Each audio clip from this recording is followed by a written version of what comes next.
Bom, eu tive aquela fase, né, quando eu tô com 71 anos, nasci em 1953.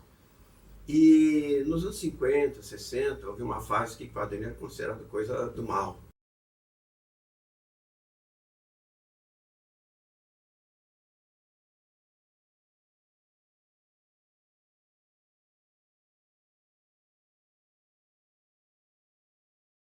Né? Um louco americano lá associou quadrinho com violência infantil e tal. E no começo meus pais acharam que não era uma coisa bacana, mas com o tempo houve quase que uma redenção dos quadrinhos, né? Quando meu pai se aposentou, eu vim morar em Santa Isabel, eu tinha um tio chamado Gabriel Mineiro, uma figura incomum. Tinha uma rádio comunitária, que naquele tempo era serviço de alto-falante, e tinha uma loja que ele vendia doces e quadrinhos. Aos domingos, que eu não tinha aula, eu ia lá para a loja, né? Quando eu tinha um dinheirinho, comprava um doce e ficava a tarde, domingo toda lendo os quadrinhos, principalmente da antiga Editora Brasil América Limitada, a Ebal, que foi quem trouxe os quadrinhos da DC e da Marvel para o Brasil. E naquela época eu realmente comecei a me interessar e gostar muito dessa mídia. Foi quando eu realmente me apaixonei por quadrinho. Embora eu também lesse bastante coisa da Disney, estava começando a surgir, depois começou a surgir Maurício de Souza e tal, mas foi já maiorzinho que realmente eu comecei a gostar de quadrinho, principalmente de super-heróis, né?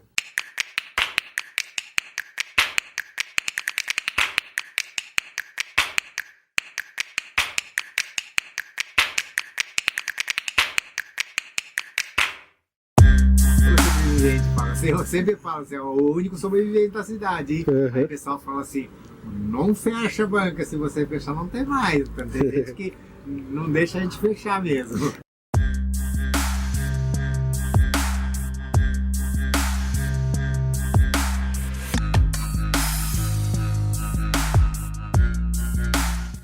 Há uns 12 anos, né? 12 anos. Já. Eu acho que hoje eu acho que praticamente pode dizer que é principal, que antigamente não era tão procurado, né? Mangá principalmente, né? Hoje você vê que dois rapazes saiu o mangá, né? Então o mangá hoje está na banca, acho que está sendo mais procurado é mangá mesmo. O meu pai é de Santa Isabel e a gente andou pesquisando já há 4 gerações atrás, pessoal de Santa Isabel. Mas como meu pai era militar, e militar tem alguma coisa de cigano, né? Tá sempre indo de um lado para o outro. E nós somos 8 irmãos, 6 nasceram no Rio de Janeiro, e inclusive eu, e outros nasceram em Osasco, outro em Sorocaba. Mas eu nasci no Rio, morei em vários lugares do Brasil. Quando meu pai foi para a reserva, como os militares falam, né? Como a gente fala, ele veio morar em Santa Isabel, que era a terra da família dele. É bom porque tem uma época assim por Copa do Mundo, por exemplo, a venda é bastante, né? Então tem pessoal que já faz encontro, faz troca. Então é bastante divertido essa parte. Anima bastante a gente, viu? Fora isso aí também, tanto minha esposa como eu, vem aqui, conversa com muita gente, a gente faz muita amizade, né? Isso aí tá sendo muito bom pra gente também, né? Eu sempre acho assim, por exemplo, né, depois da pandemia aí, o pessoal falou assim que, pessoal, não é só pandemia, mas depois da internet, essas coisas, o pessoal deixou de ler, mas não porque eu quero vender, mas eu sempre acho que a leitura é muito bom, porque minha filha, por exemplo, ela é muito bom para redação, porque ela sempre leu, né, sempre leu, então... isso ajuda bastante para o pessoal para a escola também. Então, que as mães continua incentivando a leitura, que seja gibizinho, né? A leitura é muito bom, ajuda bastante na escola, né? Sim. Eu acho que essa parte eu acho que os pais deveriam incentivar mais a leitura, né? Bom, eu sou coronel aposentado e sou professor de história há muitos anos e tal, então gosto de história. Em 2008, 2009, teve uma exposição aqui muito bacana, principalmente eram alunos do Sidão, e eu descobri, pô, Santa Isabel tem um potencial, porque tem pessoas aqui que são ilustradoras boas, são ilustradores bons. Então foi uma coisa que eu me surpreendi na época, saber que Santa Isabel realmente tinha talentos. Meu interesse surgiu que na infância eu vi pouca história em quadrinho, né? Vivi aquela fase lá do quadrinhos considerado coisa ruim e tal, mas depois aqui em Santa Isabel foi que eu fui realmente descobrir os quadrinhos graças à loja do meu tio e passando a ler bastante. Eu sempre gostei de ler muito e o quadrinho era uma forma de leitura prazerosa que sempre me transportava, sempre me fazia bem. Foi aqui em Santa Isabel que eu descobri o quadrinho. Santa Isabel, naquele tempo, né, a gente brinca, não tinha nem Bradesco nem Casa Pernambucana, de tão limitado que era. Então, praticamente só o meu tio tinha uma banca, né? A loja era sorveteria, doceria e vendia quadrinhos também. Nesse tempo era só isso aí. Aí depois, com o tempo, tendo minha renda e tal, passei realmente a comprar minhas próprias revistas e comprava, vendia, trocava. Mas eu passei, depois que eu casei, passei uma temporada sem me envolver com quadrinhos. Quando eu realmente passei um tempo bastante longo. Quando eu me fixei em Campo Grande, Mato Grosso do Sul, já me aposentando, e voltei a trabalhar, e a ideia era permanecer lá trabalhando até eu conseguisse, aí eu comprei uma casa espaçosa e tal, aí eu voltei a colecionar quadrinhos. Quando eu comecei, né, eu fui colecionar, porque assim, eu também sou militar, morei em 22 cidades, fiz mais de 30 mudanças, eu e a minha esposa e minhas filhas. Então era difícil se carregar de um lado para o outro alguns metros cúbicos de livro e mais os quadrinhos. Quando eu achei que ia parar definitivamente lá em Campo Grande, é que eu resolvi retomar a coleção. Eu tinha mais ou menos 900 a 1000 revistas, comecei a comprar mais revistas, mais livro, às vezes de lote, às vezes algum lançamento, uma coisa que me interessava. Foi quando eu montei o acervo que eu tenho hoje. Não, eu acho que o quadrinhos é o pessoal mais velho mesmo. Elas têm aquela separação mesmo. Cai mais novo e o quadrinhos são um pessoal um pouco mais de idade. Comecei já, o pessoal já procurava mangá, viu? E você vê que aqui você tem muita variedade de mangá. Você vai em Arujá, tem uma banca que eu, às vezes eu vou lá, porque de domingo precisa pegar o jornal Folha em São Paulo e lá. Lá não dava nem metade disso aqui, bem menos jornal. Quer dizer que a venda deve ser menos, né? Que vem bastante quantidade porque a venda de mangá é bastante mesmo. Não dá pra nem comparar. Eu acho que o pessoal que vem mesmo, o pessoal que já diretamente vem procurar mangá, essas coisas que tem aqui, né? Então, fora isso aí, é difícil ver o pessoal procurar. Bom, tem que ver o seguinte, eu colecionei um pouco quando era rapaz, né, quando era jovem, conheci um outro que gostava. Passei uma temporada e só, como eu disse, depois, né, que eu comprei a minha casa e tal, é que eu realmente comecei a colecionar de novo. Aí já era um negócio um pouco estranho, porque eu já era adulto. Então, os contatos que eu tinha era mais à distância. Conheci um outro senhor da minha idade que também colecionava. Só que ele coleciona coisas ainda da década de 50, da década de 40. Então, sempre foi um negócio, para mim, um pouco solitário. Né? Eu comecei a conhecer outras pessoas que gostavam, principalmente pela internet, quando eu resolvi me desfazer de uma parte da coleção. Só que aquela história, né? Eu vendia uma revista e comprava 5, então... Bom, durante muito tempo eu colecionei coisas da Marvel e da DC, mais Marvel, né? Durante a fase lá do Jack Kirby, outros grandes desenhistas, né? E depois eu passei a juntar mais revistas que fossem autorais. Por exemplo, eu gosto muito do grande mestre Will Eisner. Hoje, inclusive, o Oscar dos quadrinhos americanos, que é o prêmio dado aos melhores quadrinistas do ano tal, é o prêmio Will Eisner, né? E então, comprar tudo que saía do Eisner, do Frank Miller, tudo que saía do Frank Miller, eu comprar e colecionar. E ir acompanhando. Então a DC lançou a linha Vértigo, que eram histórias mais para adultos, histórias mais elaboradas e tal, suspense, personagens como Constantine, o Monstro do Pântano. Então eu passei a colecionar mais focado ou num autor ou num personagem do que, por exemplo, uma linha assim de super-heróis, por exemplo, né? E eu procuro acompanhar o que está acontecendo. Quadrinhos europeus, teve uma fase, digamos, de ouro de quadrinhos europeus, como Jodorowsky, Anki Bilal, aquela série O Incal. Então, coisas que eu fui adquirindo e colecionando, né? Uma outra coisa que eu procurei, assim, quando eu ia nos sebos, que eu sempre fui rato de sebo também, né? Eu sempre procurei ver coisas assim, autorais, coisas que estavam sendo lançadas naquela região, naquela cidade.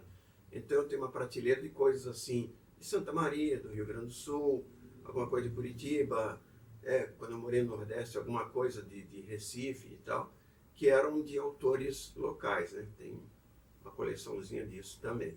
Bom, eu gostei muito, por exemplo, um clássico é o isabelense Maurício de Souza, né? Ele teve uma fase que puxou muito para o mangá, os desenhos dele e tal, que realmente, por incrível que pareça, o mangá não é muito minha praia. Eu só acompanhei O Lobo Solitário, de Kazuo Koike, né? E poucos outros. Mas eu achei muito bacana quando a Maurício Souza Produções chamou autores brasileiros, né, para fazerem releitura de personagens. Há trabalhos maravilhosos. Adorei o trabalho do Danilo Beirute, daí eu acabei então com isso comprando outros trabalhos dele, né, e eu tenho procurado ver quem são as pessoas que estão com trabalhos bacanas aí para a gente, que fazem parte, que eu sei que eu vou ler e o dia que eu sentar e pegar eu vou ter vontade de ler de novo. Entendeu? Esse é o critério para eu considerar que um quadrinho realmente vale a pena. Você usou uma palavra bacana na sua pergunta, a palavra clássicos. Esses tempos eu estava conversando com meu netinho e ele estava ouvindo uma música caipira, raiz, né? Não lembro exatamente qual. Eu falei, olha, isso é um clássico. Ele falou, o que é clássico? Olha, é o seguinte, a produção artística sempre tem uma quantidade grande de coisas sendo produzidas. E hoje em dia que uma tecnologia oferece mais coisas. Só que em cada época da história você tem coisas boas, tem coisas mais ou menos, tem coisas meia boca, né? Clássico é aquilo que depois de algumas décadas ou depois de alguns séculos é lembrado. Com certeza, na época de Shakespeare, tinha outras pessoas escrevendo contos e romances, né? Mas são os dele que hoje, 400, 500 anos depois, ainda são encenados. Então Shakespeare é um clássico. Você ouve, hoje em dia, músicas produzidas por autores brasileiros de quando eu era garoto, 60 anos atrás. Mas ainda se ouve produções de Milton Nascimento, Maria Bethânia, Chico Buarque. Então, são coisas que se tornaram clássicos em seu modo de ver também.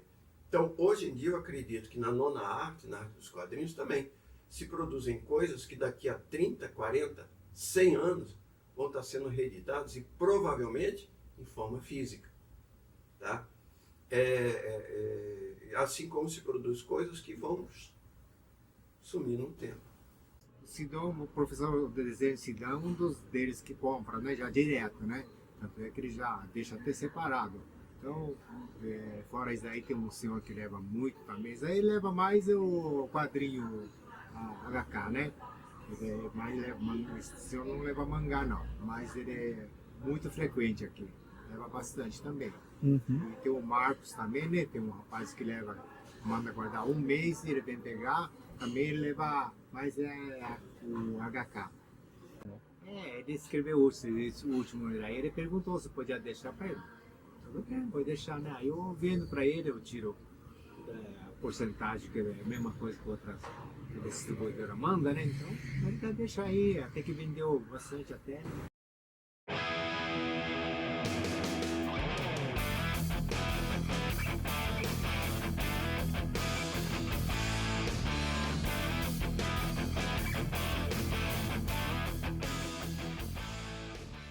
Interesse de quadrinhos no interior só tem um lugar, banca de jornal, né?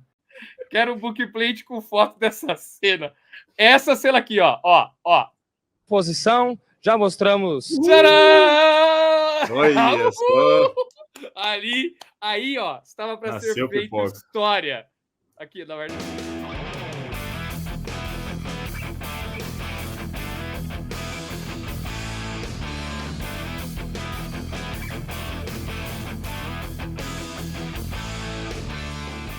Eu, desde que me entendo por gente, sou fascinado por banca de jornal, cara. Quando eu entrava, eu ficava maluco vendo aquele monte de vida, Turma da Mônica. Depois os quadrinhos da Disney passaram a me interessar também, né? Tudo se iniciou com Mônica, mas depois Disney também. Que é aquela coisa, né? Você conhece um, vicia em um e depois você quer mais, né? Aquele que você gostava passa a não te satisfazer sozinho. E aí depois super-heróis, né? E eu não sei dizer como que começou a paixão, não. Desde que eu era moleque mesmo, assim, é uma coisa de gosto que nasceu comigo, eu acho. Gostava muito de desenhar também, né? E aí colecionei bastante por muito tempo. Cheguei a vender minha coleção para comprar outra coleção, a coleção de Magic, que na época eu descobri um grupo no interior que jogava Magic pra caramba, eu me interessei também e não tinha grana, então vendi uma coisa para pegar outra. Mas logo me arrependi, falei, Léo, minha paixão real é quadrinhos, Magic já passou, passada a febre ali, os 3 aninhos no Magic, comecei a fazer novamente a minha coleção, e aí isso culmina com o surgimento do Pipoca Nanquim, que é muito legal como que aconteceu, né? Eu me formei em publicidade e propaganda numa universidade de Araraquara, chamada Uniara, e na mesma universidade que eu me formei, eu também passei a trabalhar, eu trabalhava lá. E essa universidade tinha uma grade de programação na TV paga do canal da NET. Sabe, NET, provedor de internet, também vendia canais a cabo para o pessoal pegar no combo, aquelas coisas que tem até hoje, né? E tinha essa programação de 1 hora. O meu professor, que também trabalhava lá, ele era o diretor do núcleo de TV dessa universidade. E por ele ter me dado aulas, ele sabia que eu me comunicava bem, que eu sabia me apresentar e tal, e rolou um convite dele. Ele falou, Bruno, você não quer ter um programa na televisão aqui da Uniara? Aí eu falei, professor, eu não quero falar dessas coisas de universidade e tal, não é muito meu foco, não. Eu sempre gostei mais de criatividade, né? Trabalhava com publicidade e propaganda nesse período lá. Aí ele falou, não tem que ser assunto acadêmico. Pode ser o que você quiser. Aí eu falei, olha, eu me interessaria falar de quadrinhos e cinema.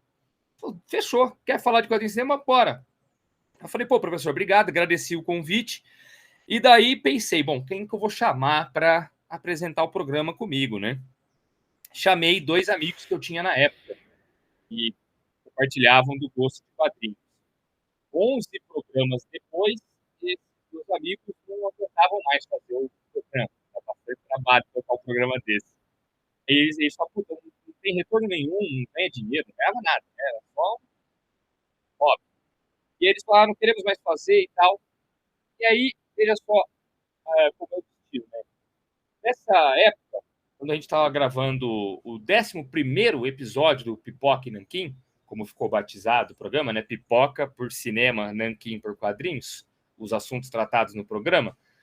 No 11º programa, a gente foi cobrir uma exposição de quadrinhos que estava rolando lá no Sesc de Araraquara. Isso é raro no interior. Pô, uma exposição de quadrinhos aqui na minha cidade, isso eu sei que rola em São Paulo, aqui não. E logo fomos nós ver a exposição. Ela se chamava Heróis de Papel Não Envelhecem. E tinha uma coleção imensa de quadrinhos das antigas, quadrinhos brasileiros. aqui do Batman, lá do Globo Juvenil, do Lobinho, revista Gibi, revista Biriba, um monte de revista antiga brasileira que publicava os heróis americanos aqui e tal. E estava rolando essa exposição lá. Quando nós fomos fazer o vídeo, o monitor da exposição era o Daniel Lopes. E o curador da exposição era o Alexandre Calari. A exposição dele era que estava lá. Perdão. A coleção dele é que estava exposta lá. E aí eu entrevistei o Alexandre, entrevistei o Daniel, entrevistei o diretor do Sesc e tudo mais. Pois bem, esse vídeo foi pro ar.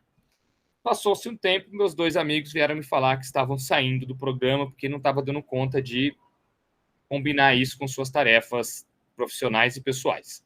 Ficou só eu de novo. Para mim era um pouco mais fácil, né? Porque eu já estava na universidade, eu trabalhava lá. Então eu me ausentava 30 minutos do meu setor, gravava o programa e voltava, né? Então eu falei, bom, eu vou seguir o programa. Os caras, beleza. Aí conversei com a minha, na época, namorada, hoje já é minha esposa, e falei, poxa, os meninos saíram do programa tal. Ela falou, por que você não chama os meninos que você conheceu no Sesc? Eu falei, poxa, pode crer, será que eles topariam? É aquela velha coisa, né? Ou não, você já tem, vai lá e fala com eles. Aí eu voltei na exposição, fiz o convite pro Daniel. Você não quer participar do programa? O Daniel se animou demais, falou, que isso, falar de quadrinhos. Que ele não estava lá só trabalhando na exposição, ele também admirava muito, ele tinha uma coleção dele. Pô, falar de quadrinhos é a coisa que eu mais amo. Na televisão, bora. E aí, o Daniel topou entrar. O Alexandre, eu encontrei depois mais tarde, fiz o convite para ele também e também topou participar. E de lá para cá já são 15 anos de história, né? O programa seguiu na TV Uniara até 2011 e de 2012 para cá a gente grava em casa, tá? Hoje se tornou uma editora de quadrinhos e a história foi feita e segue sendo feita. Olha, eu acho que na minha percepção, né? É que é o fator curioso, entendeu? As pessoas não conhecem isso. Então a pessoa olha e fala assim, nossa, que legal, entendeu? E é um negocinho bonitinho, pô, padrão nacional, entendeu? Então a galera olha e fala, pô, que legal isso tá aqui, né? Como é que chegou aqui?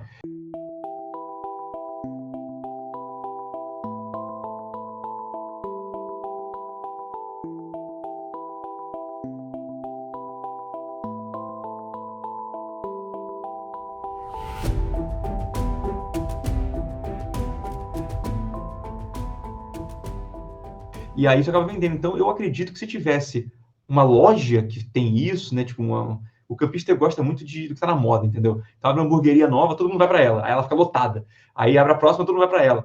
Então, se abrisse uma parada cultural nesse sentido, né?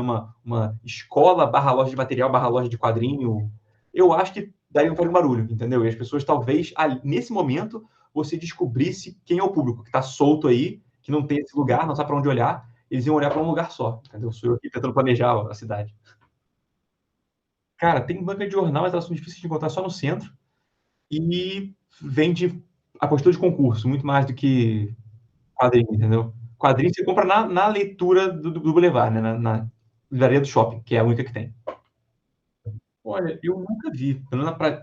Aqui para Campos, não. No Rio era. Mas aqui para Campos eu não vejo nem quadrinho. Quando tem quadrinho, aquele quadrinho que tá desbotado de sol, tá ligado? Que tá ali há 5 anos já.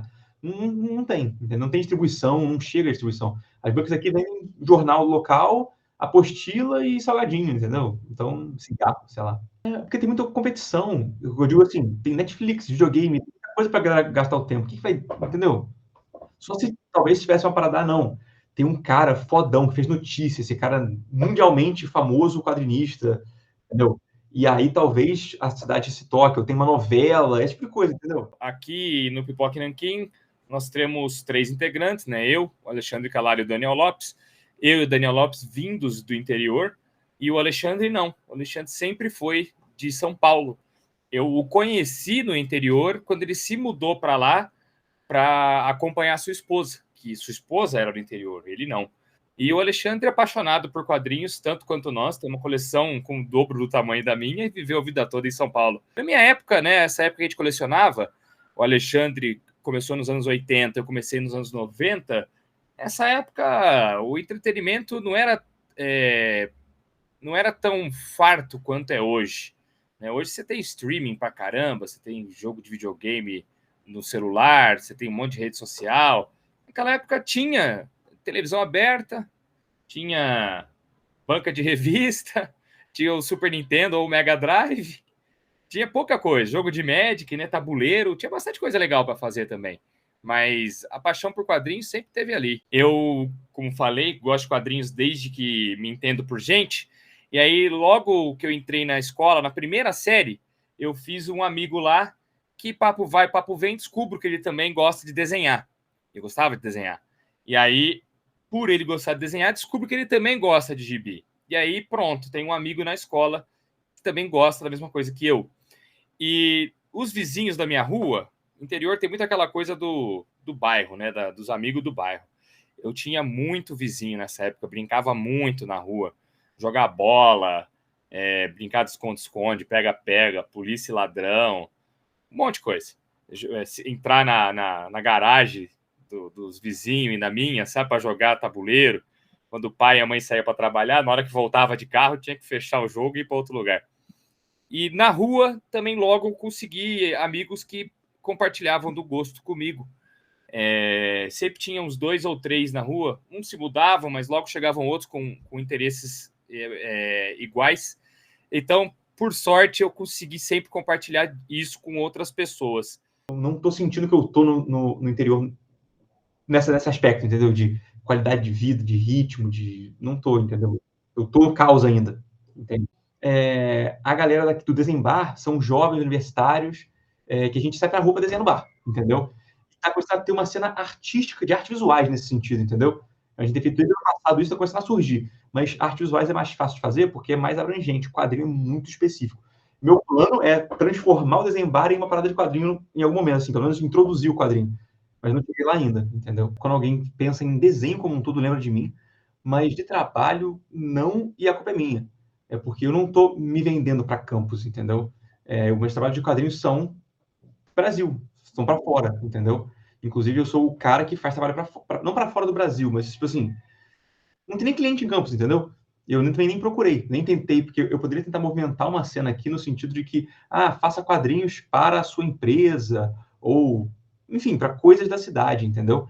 Mas eu nem tentei porque eu já tinha um trabalho estabelecido fora, e aqui eu fiz outras coisas, fiz mais coisas de urban sketching, mais coisas de desenho, porque é mais fácil entrar, porque num quadrinho na cidade pequena, você além de conseguir cliente, você tem que conseguir criar cultura de consumo de quadrinhos, que não existe. Então, tem uma outra camada na frente que é mais demorada e mais difícil de fazer, e que fazer sozinho é bem complicado. No meu caso, porque é o meu caso específico, eu tô no interior, eu tô trabalhando, eu criei um maluco de cidade grande de novo, porque eu não mudei, entendeu? Eu trabalho online, eu fico aqui, aí agora eu tô na prefeitura também, então tô fazendo jornada dupla, tripla, então para mim não mudou muita coisa, entendeu? Eu continuo trabalhando que nem um maluco. A minha vida não ficou mais lenta, não ficou mais bucólica, como eu gostaria que, vou pro interior para cuidar das minhas vacas. Isso não aconteceu. Então, não acho que mudou nesse sentido, não. E o que mudou foram os temas, entendeu? Então, eu tenho ideias diferentes de histórias, porque eu tô vendo coisas diferentes na cidade, eu tô vendo outros conflitos, outros pontos de interesse, outros pontos de atrito na cidade, do que na cidade grande, entendeu? Da mesma forma que nos trabalhos do Alexandre tem um pouco da capital, o meu tem bastante do interior, sim.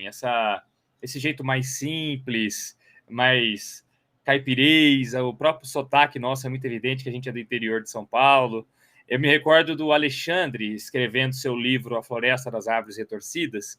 Ele fez um livro que se passa na década de 90 no Brasil, no interior de São Paulo, numa cidade que ele não nomeia. Ele, se não me engano, é como se fosse uma cidade fictícia. E revisando o livro do Alexandre, eu e o Daniel, a gente percebia que ele colocava muitas coisas da capital numa cidade dele do interior. E aí ele nos agradeceu muito, falou, caras, a leitura de vocês foi fundamental, porque vocês tiraram coisas que eu coloquei nessa minha cidade, que era muito de São Paulo, e transformaram mais no ar interiorano, né? Então a gente falou, Alexandre, acho que isso não teria numa cidade da natureza que você está escrevendo. E ele, puta, é verdade, eu não tinha me atinado isso. Então é legal poder somar experiências da capital com as do interior aqui no Pipoca Nanquim também. A cena aqui é muito menor, então tem menos evento. Se eu quiser promover coisas, tem menos gente interessada. Então, assim, tem menos gente, então tem menos gente interessada em fazer quadrinhos ou falar disso, ou se reunir para falar disso, ou lugares para interagir com pessoas, né? Não tem loja de material de arte específica, não tem comic shop, essas coisas.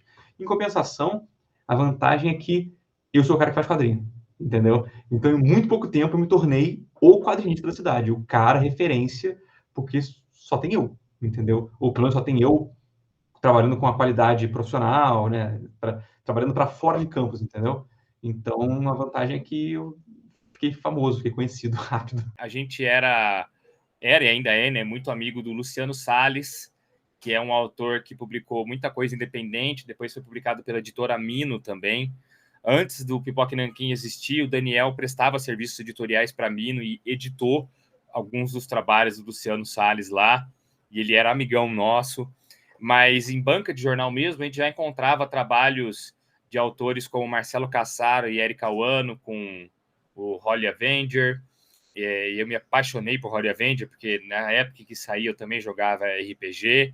Então a gente tinha, sim, contato com autores nacionais, mas isso ainda era bem pouco comparado com o que é hoje, né?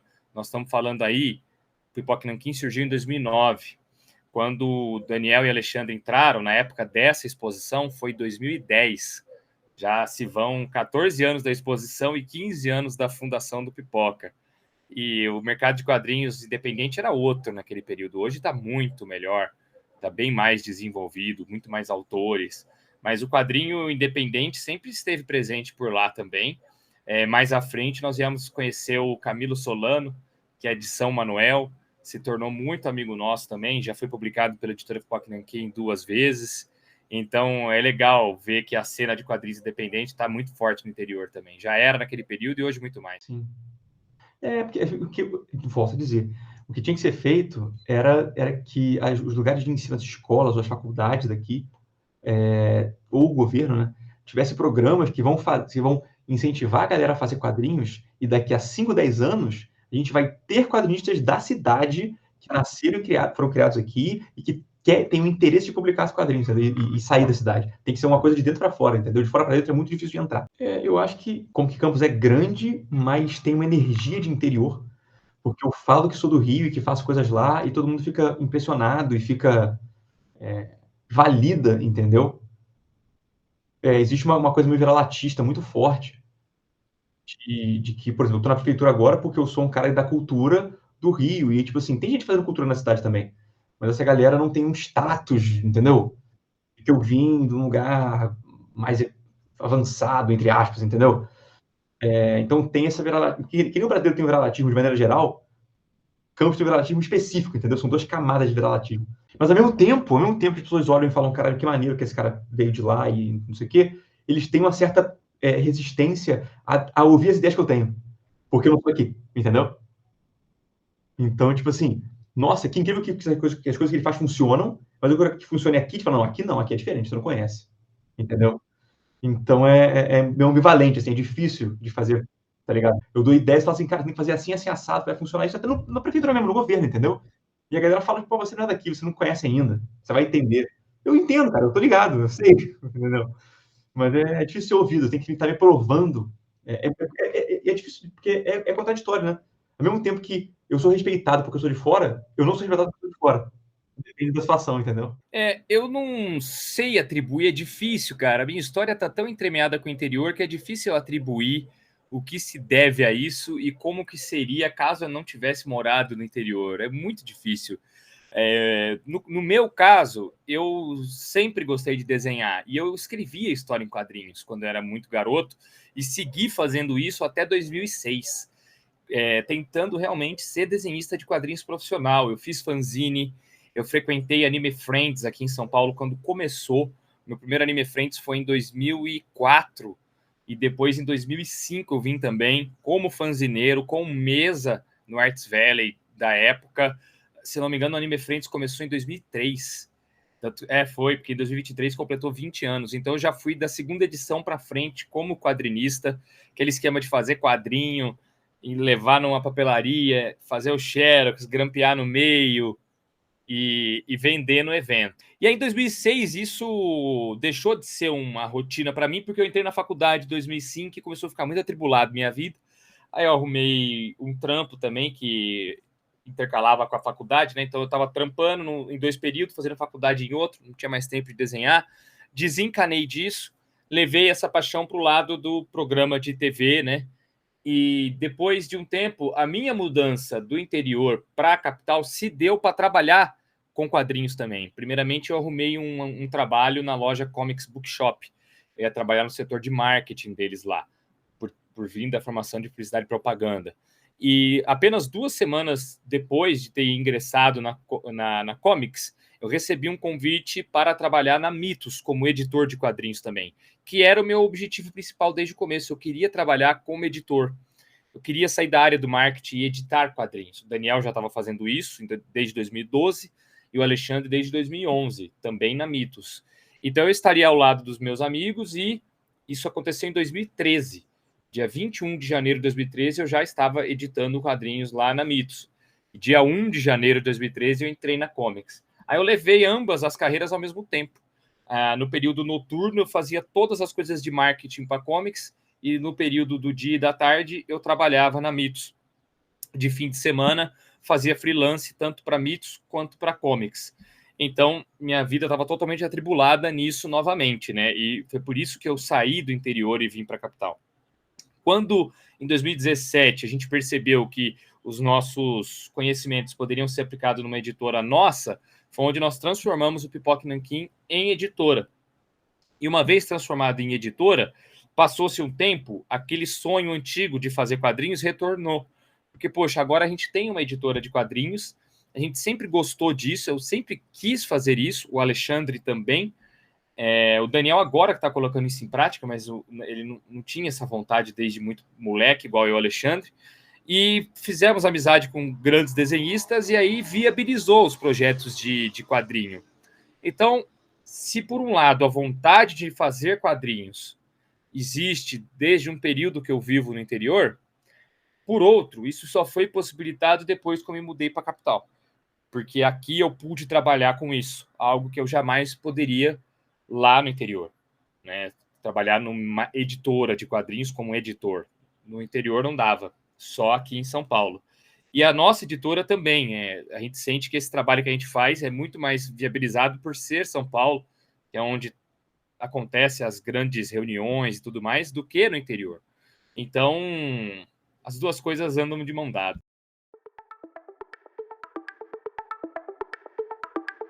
Para você ter uma ideia de como as coisas na época eram precárias, né, em termos de comunicação, eu recebia muito e-mail, mas eu também recebia cartas pelo correio, sabe? O site tinha ali o endereço do e-mail, mas também tinha o endereço da minha casa. Então, e as pessoas, muitas, mandavam cartas ainda.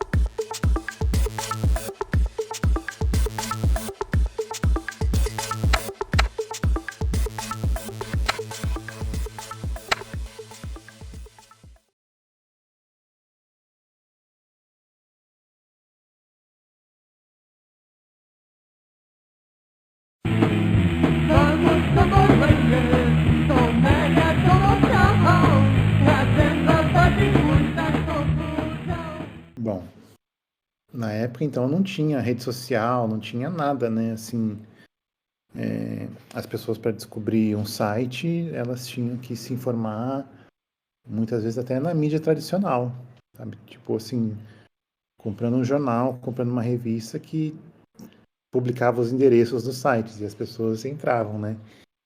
Então era muito precário, assim, né? Nessa época. Mas ainda assim, como eu sempre gostei muito de quadrinhos, né? E sempre curti muito, né, essa pegada de super-herói japonês e tal, com Changeman, Jaspion, né?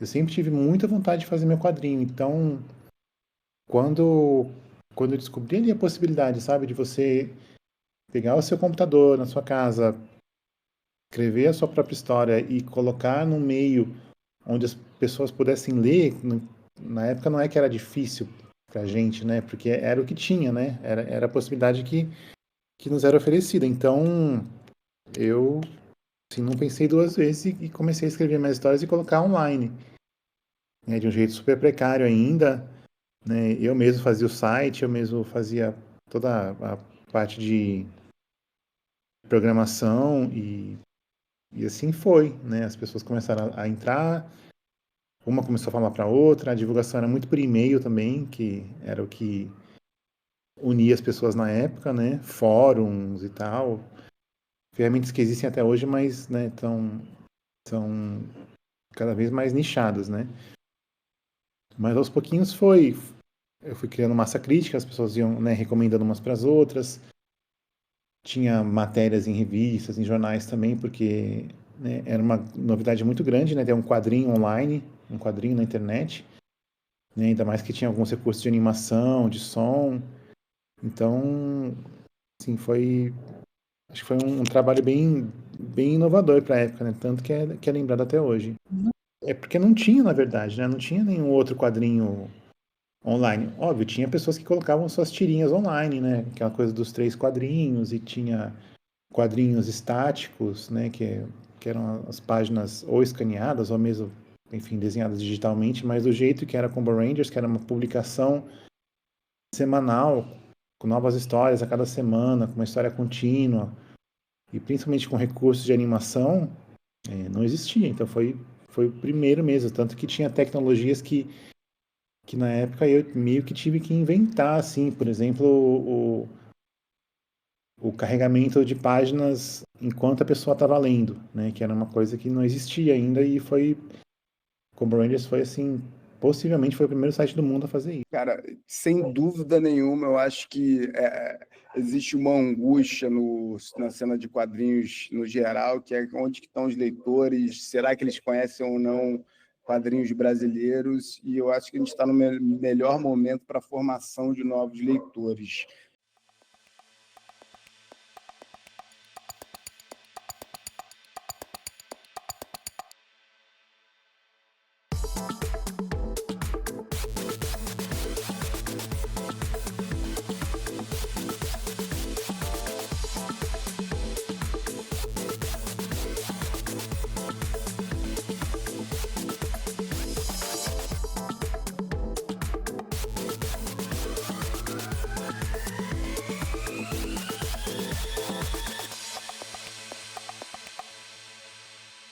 A gente, numa plataforma como o Funktoon, né, acaba conhecendo para ler a obra de um determinado artista e chega lá, tem uma profusão de obras de uma maneira tão incrível que uma puxa a outra, né? Então, o mais legal é isso. O mais legal é vendo que agora tem muita gente que falou: caramba, eu não sabia que isso existia e existe, né? Então, a nossa maior missão é fazer com que mais pessoas leiam, tenham acesso e se divirtam com o nosso, com essa geração de ouro que a gente está tendo aqui de quadrinhos no Brasil. Acho que cada vez vai ser melhor, sem dúvida nenhuma. Eu acho que as redes sociais, elas são maravilhosas para os quadrinistas, realmente não vai haver maior capacidade de viralização de uma obra do que num Instagram da vida ou num Twitter da vida, né? Agora, acontece que num local como no Funktoon, você consegue deixar a sua obra completamente organizada ali dentro. Então, sempre quando eu falo com alguém que está escrevendo uma tirinha, por exemplo, eu falo: pô, organiza lá, né? O Rafael Fritzen, ele organizou as tirinhas dele as tirinhas dele lá, e as pessoas adoraram, porque conseguem ler na ordem também, né? O Instagram está ali tudo embolado e etc. E eu acho que está acontecendo uma educação também do público de conhecer a plataforma e ver que lá é possível você estar acontecendo um acervo ali dentro muito grande das obras de quadrinho atuais do Brasil. E eu acho que isso se reflete não só na quantidade de artistas que continuam publicando e veem as plataformas como um lugar importante de publicação também, mas também no surgimento de outras plataformas, né, como o Caricari, o Flip Truque já tinha antes, né, o Funk que veio, aí, enfim, tem algumas outras que eu esqueci o nome agora, mas que também estão na área, né? Então, eu acho que é uma conjunção boa de estar trabalhando e de estarem melhorando, né? Assim, por exemplo, a usabilidade. Eu estou entregando daqui a 2 semanas um site novo e daqui a um mês vamos estar podendo monetizar ali no site. Então, no Instagram você não consegue monetizar a sua arte ali. Lá na nossa plataforma vai poder. Então, existe um projeto legal e objetivos comerciais mais definidos quando a gente pode ter a plataforma. Tem duas possibilidades, né? Tem o quadrinista que usa o digital para publicar o seu trabalho, e aí ele vai postar nas redes sociais mesmo, ele não tem que investir em nenhuma plataforma, ele usa um blog, uma coisa assim, e torna seu trabalho conhecido, e isso é totalmente válido, é uma ferramenta crucial de ser explorada por qualquer artista. E tem a questão do licenciamento, de fato, de você colocar lá um produto para ser vendido que está sendo licenciado. Isso já é outra questão. Você não pode sair publicando isso num blog qualquer, num site qualquer. Você tem que ter as devidas proteções, né? Um investimento grande, né? E esse investimento precisa ser justificado de alguma forma. No momento, o retorno que se tem com a nossa editora não justifica o investimento desse grau aí. Não, sem dúvida não faria um site hoje, porque a audiência, o público está muito, né, no celular, ou, enfim, nas redes sociais, Instagram e tal. Então, eu acho que hoje um site é uma coisa assim que é cada vez menos usada, né? Quem entra em site hoje? Né? Tirando portais de notícias e tal. Por exemplo, antigamente se tinha muito assim, quando vai estrear um filme, né, tem o site oficial do filme. Né, para divulgar materiais do filme, trailer e tal. Hoje as pessoas não fazem isso, não vão atrás do site oficial de filme nenhum. Né? Elas preferem... Isso chega muito mais rápido por outros meios já estabelecidos. Né? Rede social, YouTube, enfim. Então acho que hoje a comunicação é mais rápida. E você não precisa criar coisas, criar um site, criar um novo caminho para a pessoa percorrer. Né? Esse caminho já existe, né? Já é distribuído, a pessoa já recebe conteúdos o dia inteiro. Né? Então acho que é muito mais fácil você aproveitar esse meio que já está aberto do que criar um novo. E a internet virou isso, né? Virou esse éter que a gente respira, né? É o ar que a gente respira, está em todos os lugares. Está no celular, está na TV, está no tablet, no videogame, no relógio, está no carro quando você está escutando no Spotify, no ônibus, sabe? Então não existe mais essa distinção, sabe, do que é digital, do que é real, do que é físico, né? Eu acho que o físico acaba sendo uma consequência do digital, né? E até esse conceito de digital, eu acho que é muito elástico hoje, né? Por exemplo, um quadrinho que eu faço hoje e que é um baita sucesso é a Ordem Paranormal. E que ele surgiu como um RPG jogado numa streaming do Cellbit. Né? Então, que já é acho que uma mescla desses momentos, né? Que é uma experiência física, né? Das pessoas jogando RPG, né? Às vezes presencialmente, às vezes, né, via webcam, mas ainda assim uma interação física, né? Física, digo, em tempo real, né? E o quadrinho veio como consequência disso. Então, é muito difícil para mim saber, sabe, onde começa um, onde termina outro. Acho que tudo nasce junto e converge ao mesmo tempo. Sabe? Então, eu acho que não existe mais essa distinção, sabe? Honestamente, eu acho que não existe mais uma pessoa que está na internet, sabe? Porque a internet está em tudo. Né?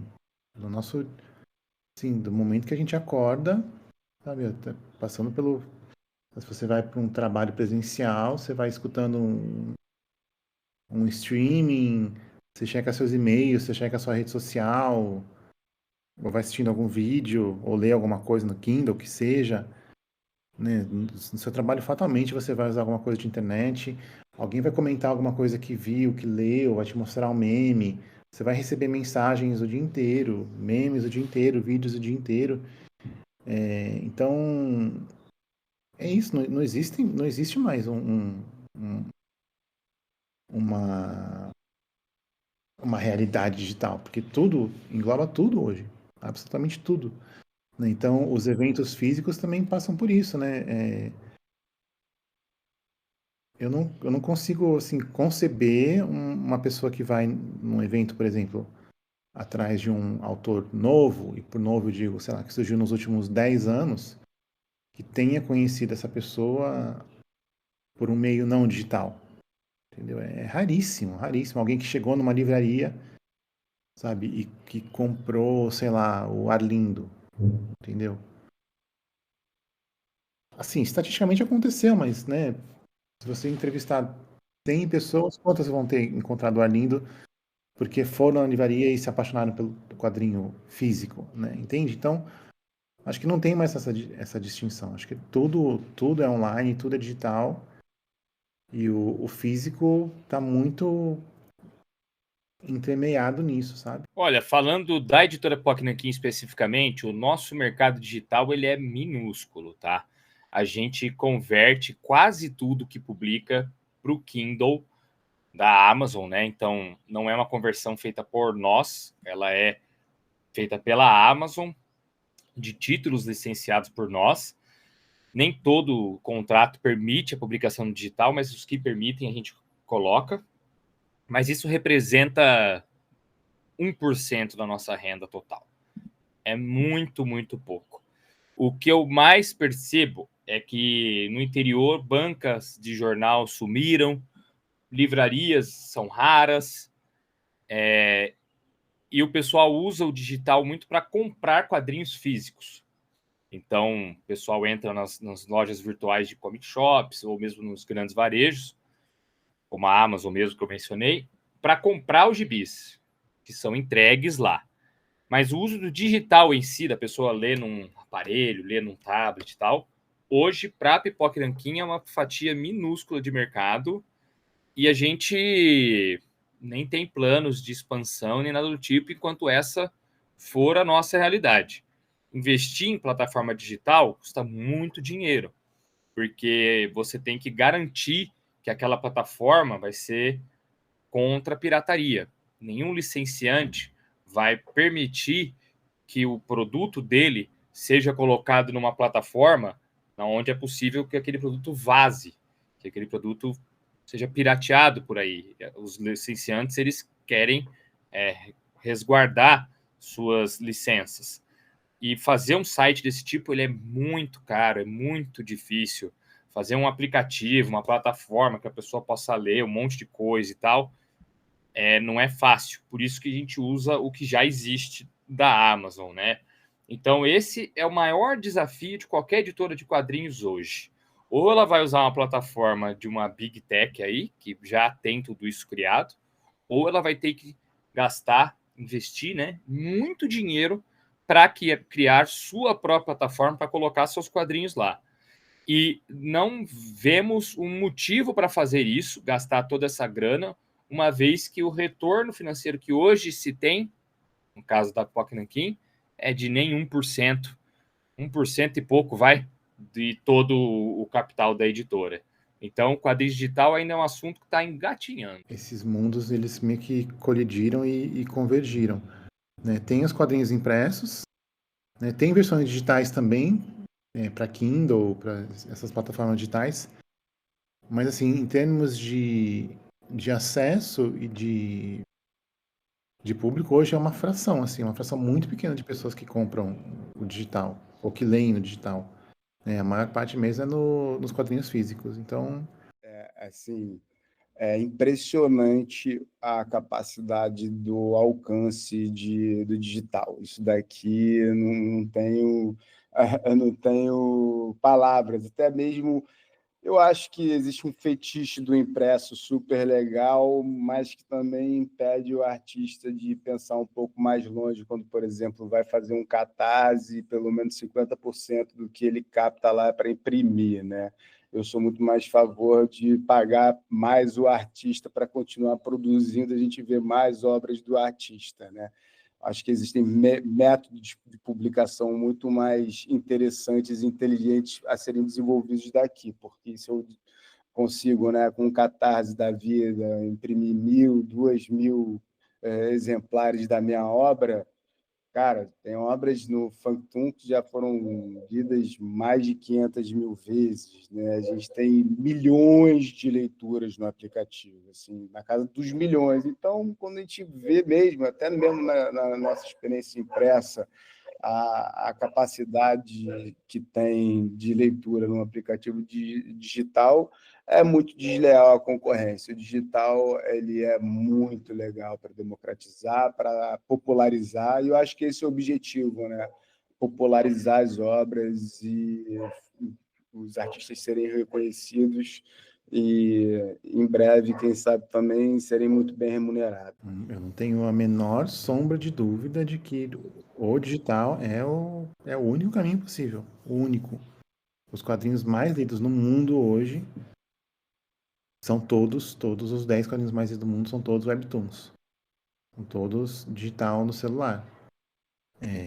Então, assim, mais do que mangás, mais do que Shonen Jump, mais do que tudo isso, sabe, são quadrinhos digitais. Então, assim, não tem dúvida. Mas, assim, tipo, se jogue e não olhe para trás. O digital é o único caminho viável hoje para artistas, o único. Sou taxativo em relação a isso. Não, sem dúvida nenhuma. Eu acho que quando a gente pega, né, assim, artistas de fora dos centros, né, a gente vê cada tira alcançando mais gente, né? Chega a pergunta, né, cara? Você precisa estar num grande centro urbano para atingir tanta gente? Não, você precisa ter uma qualidade da obra e a possibilidade de mostrar essa obra, né?